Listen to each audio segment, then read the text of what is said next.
What is your most controversial cooking opinion? I'd argue that my controversial opinion is only controversial in Italy, where I come from. I like making chicken with pasta. I make it into a sauce similar to bolognese, but I'll put small chicken bits instead of the mince. My family call me a savage for eating such things together, but my boyfriend suggested me as an idea and it's now a dish I enjoy. I'm sure there are people in other parts of Italy that would welcome your weird chicken pasta. It's not totally food homogeneous. My nonna and mum were outraged when I served them lasagne with bechamel in it because we are southern and apparently that's a northern thing. Sorry that your southern lasagne is dry, mum. Don't take it out on my good lasagne. Go find your food, people. There's no such thing as breakfast food. You can eat a steak in the morning and fry an egg for dinner if you want. It's just food. Or, hear me out, steak and eggs for breakfast. Not all moms or grandmas are amazing cooks. Yes, my mom has some good dishes she makes, but nuking Brussels sprouts in the microwave with orange marmalade is not one of them. My mother-in-law is a lovely woman. Terrible cook. I'm glad she's in Manhattan because it's a good excuse to go out ordering when we visit. Mile-high burgers and hot dogs with so many toppings you can no longer taste the meat are awful, and a pain in the butt to eat. I generally eat burgers and hot dogs because I like the flavor of the meat. I realize meat is a questionable term when it comes to hot dogs, and would like to actually taste them. You can dislike a food simply for its texture, nothing to do with its taste. I don't mind the taste of baked beans, but I hate how slimy they are, and don't even get me started on when they're cold. I had COVID a few months ago. I've only regained about half of my taste and smell. Texture matters way more than it used to. If the dish does not otherwise require the use of hands, there should not be trails on your shrimp. I don't want to be fishing around in my dang pasta because you couldn't be bothered to remove the tails first. I hate this crap so much. That being said, I've heard they can enhance the flavor during cooking and can technically be eaten, but no and also no. Most companies do not know how to do salted caramel. Every salted caramel product I've had, homemade or otherwise, has been like mouth-puckeringly salty. The point is to lightly salt it to bring out the more subtle flavors, not literally make salty caramel. Or when it's just regular caramel with huge chunks of salt on top. Only controversial to some elitists. A buddy of ours is like this. Things like an air fryer or sous vide are not cheating. Take your "it's not real" COOKNG elsewhere. If I wanna air fry a salmon fillet for 8 minutes instead of stick it in the oven for 20, and then toss it on a bed of single serve 2-minute microwavable instant stick rice instead of make a large portion that has to cook for 30 minutes, I'll do just that, and it's still a real meal. And freaking delicious too. I literally don't even get how you could argue on this, since as I understand it, an air fryer works exactly the same as a convection oven does. Most root vegetables, for example, carrots, potatoes, ginger, don't need to peel when properly cooked, though I tried the same with garlic and onions and don't recommend, haha. I'm peeling because it's the fastest way to make sure there isn't dirt. If they aren't dirty, they aren't getting peeled. I am vegetarian. Most restaurants should just stop serving vegetarian dishes if they can't be bothered to make something that tastes good. You cannot just put kale, quinoa, some random veg, and a vinaigrette in a bowl and charge $25. They need to take a page from some Indian cookbooks and adapt. Burnt garlic is far too common. Some people, I'm hesitant to say most, toss garlic straight into a hot pan and then continue to cook onions, peppers, etc. Garlic needs less time than most other things and should be put in later so it doesn't burn. Exactly. Nobody wants bitter, charred garlic bits. We want savory little heaven bits.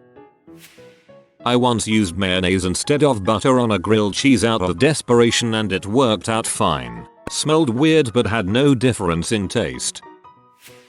Heating up leftover chicken and dumping it into a bowl of ramen noodles counts as a proper meal. I am fully prepared to die on this hill. Adding an egg or two to ramen when you have no leftover meat is also a proper meal. As a lifelong carnivore, I will say that if tofu is cooked properly, it is absolutely delicious. I would even go so far as to say I prefer it in certain dishes over animal protein. Pad Thai. When frying a food that you plan on doing the egg flour method for, try getting some plain yogurt and thinning it with water in place of the egg. I did this once when we were out of eggs and I'm never going back. It gives a much better crunch and a hint of tang that is just chef's kiss. Buttermilk and thinned sour cream will work as well. Mayo likely will too. I just don't like mayo and haven't tried it. If you're wanting a vegan option, I personally wouldn't use a coconut-based yogurt. I would think others would work, but the coconut might be a bit wonky since it's such a high fat content that melts at relatively low temps. I also don't like coconut flavor unless it's a pina colada. Vegan mayo, though, for sure. I used a plain Greek yogurt and thinned it to the point where it would still coat a spoon, but it would easily move around in the dish. Use a little bit of water at a time to get there. I didn't measure, I just eyeballed and did it little by little. You want it to coat the stuff, but not leave big gloops of yogurt. While this won't replace egg in everything, you can 100% sub in yogurt for things like French toast and use yogurt in conjunction with other binders, like ripe banana, aquafaba, and applesauce. In baking, the yogurt will also help keep it moist. Mayo will also do it and you can't taste it. If you want super creamy mashed potato, yogurt or mayo are the way to go. Just put a big dollop in there when mashing and your family will thank you. If you want your fried things to crunch, add some cornstarch or other starch of choice to your final coating product. Again, I don't have a ratio, I just put some flour on a plate, use a spoon of starch, and mix. Baking has to be precise. Cooking is much more forgiving, so just wing it and see. I was about to suggest buttermilk here as well, but really not much difference, especially if you were talking Greek yogurt. I've breaded 100s of chicken fried steaks with buttermilk, flour cornmeal seasonings at one of the restaurants I worked at. I believe that you can teach yourself to tolerate certain foods if you want to. I sort of forced myself to like peas until one day I found I actually do like them. Same with scotch, smelly cheese, cigarettes and wasabi. Pepperonis need a little time in a pan before putting in on the pizza and in the oven. Optimize crispiness. My secret shame, pepperoni chips. I use a preheated baking stone to make pizza. One time a pepperoni fell off onto the stone. It was fried to a crisp, and it tasted amazing. Now my pizza is ringed with pepperoni directly on the hot pizza stone for those yummy pepperoni chips. This is a safe space, but I'll be honest, some of these are really hard to upvote. This is what I asked for, but I am suffering with my newfound knowledge of how you heathens cook. I love that this is currently the top comment and that it was written only about 15 minutes after you asked the question. Anyone who gets mad at the tiny change you made to some classic Italian dish is really just mad that your version tastes better than their grandmother's. Sometimes I put garlic in my carbonara just to watch the world burn. It's pretty good. Some people don't learn that a huge amount of their concept of traditional is just whatever their parents decided to do one day. Presentation barely matters to me. I've had many delicious scoops of slop. There's definitely something to be said for a big bowl of stuff mixed together so that every bite is perfect. Avocado doesn't need to be in everything. Neither does bacon or sriracha. My boyfriend would die if he heard me say that about sriracha. My personal pet peeve is avocado on hot dishes. Hot avocado is gross as heck. Recipes are only opinions. Feel free to mix things up as you see fit. People in my household go berserk when I suggest this. I usually follow the recipe the first time I cook something, especially if I haven't even tried it before. Then I go at it freeform from there. You don't have to serve spaghetti with the sauce in a dollop on top. It's okay to mix the sauce into the spaghetti and then serve it, especially if everyone is eating the exact same thing. Apparently mixing first is the proper and better tasting way. People shouldn't come over to your house and complain about how you cook something. Anyone who does that at my house is invited to leave and go to McDonald's. This comment triggered something really deep in me. I can't think of any meal I've had that was so bad that I actually criticized it. I have a family member that does this to my mom all the time and it drives me up the wall. Macan is white cheddar mac and cheese with sour cream instead of milk. Only works for white cheddar, but it's a million times better than milk. Yes, I do this and add an insane amount of black pepper and now I can't eat any other kind of mac and cheese. Smaller portions for visual effect is absolutely awful to your guests. Like, less food. To impress me? You lost me already. LOL. As an Italian I get a lot of hate for this, but it's okay to break the spaghetti, especially if you're cooking it for kids who need to take smaller bites. That way they don't have to eat so much at one time. I'm broke and got a small pot. If it don't break it don't fit. Cooking deliciously is not an art. It's a skill and anyone with some practice can become very good at it. Not applicable for plating though. I like to change recipes even if I've never made the food before. I'll add or omit or change ingredients. Sometimes, I like to halve or double the whole recipe. I just Google a recipe and go over like 4-5 recipes and pick out what sounds good. Works pretty well. Not really cooking, but I prefer spinach in salad to lettuce. It's heartier, and it doesn't taste like notebook paper that someone pee on. As one person I know put it, people think lettuce doesn't have any taste, but there are weirdos like me who beg to differ. I like fresh spinach in theory, but I hate the texture of it on my teeth when I bite down, and the bitter film it seems to leave on my teeth and tongue.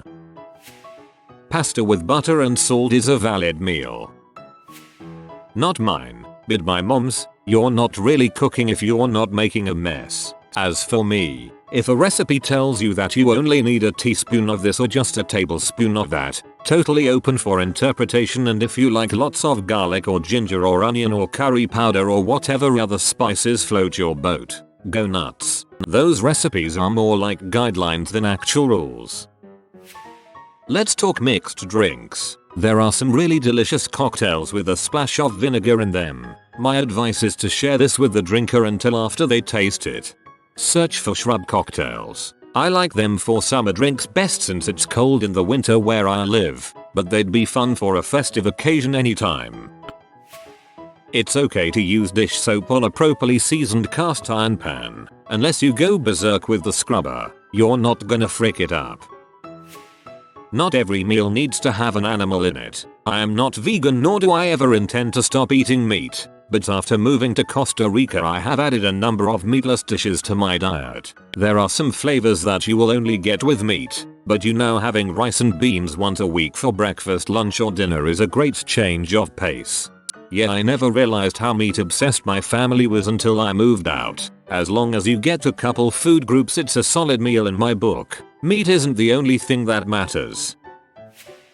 Don't oil your pasta when it's in water. It adds a layer that stops your sauce from sticking to your pasta. When I add salt to my pasta when it's in the water, I add a fuck ton of salt. Add like a fistful of salt for like 250 grams of dry pasta. It tastes much better. Oil is an old thing people refuse to let go of. Pasta water is supposed to be as salty as the ocean, and also dear god don't rinse it off afterwards. If you are new to the channel, you can subscribe. I publish new videos every day. Until then, check another video.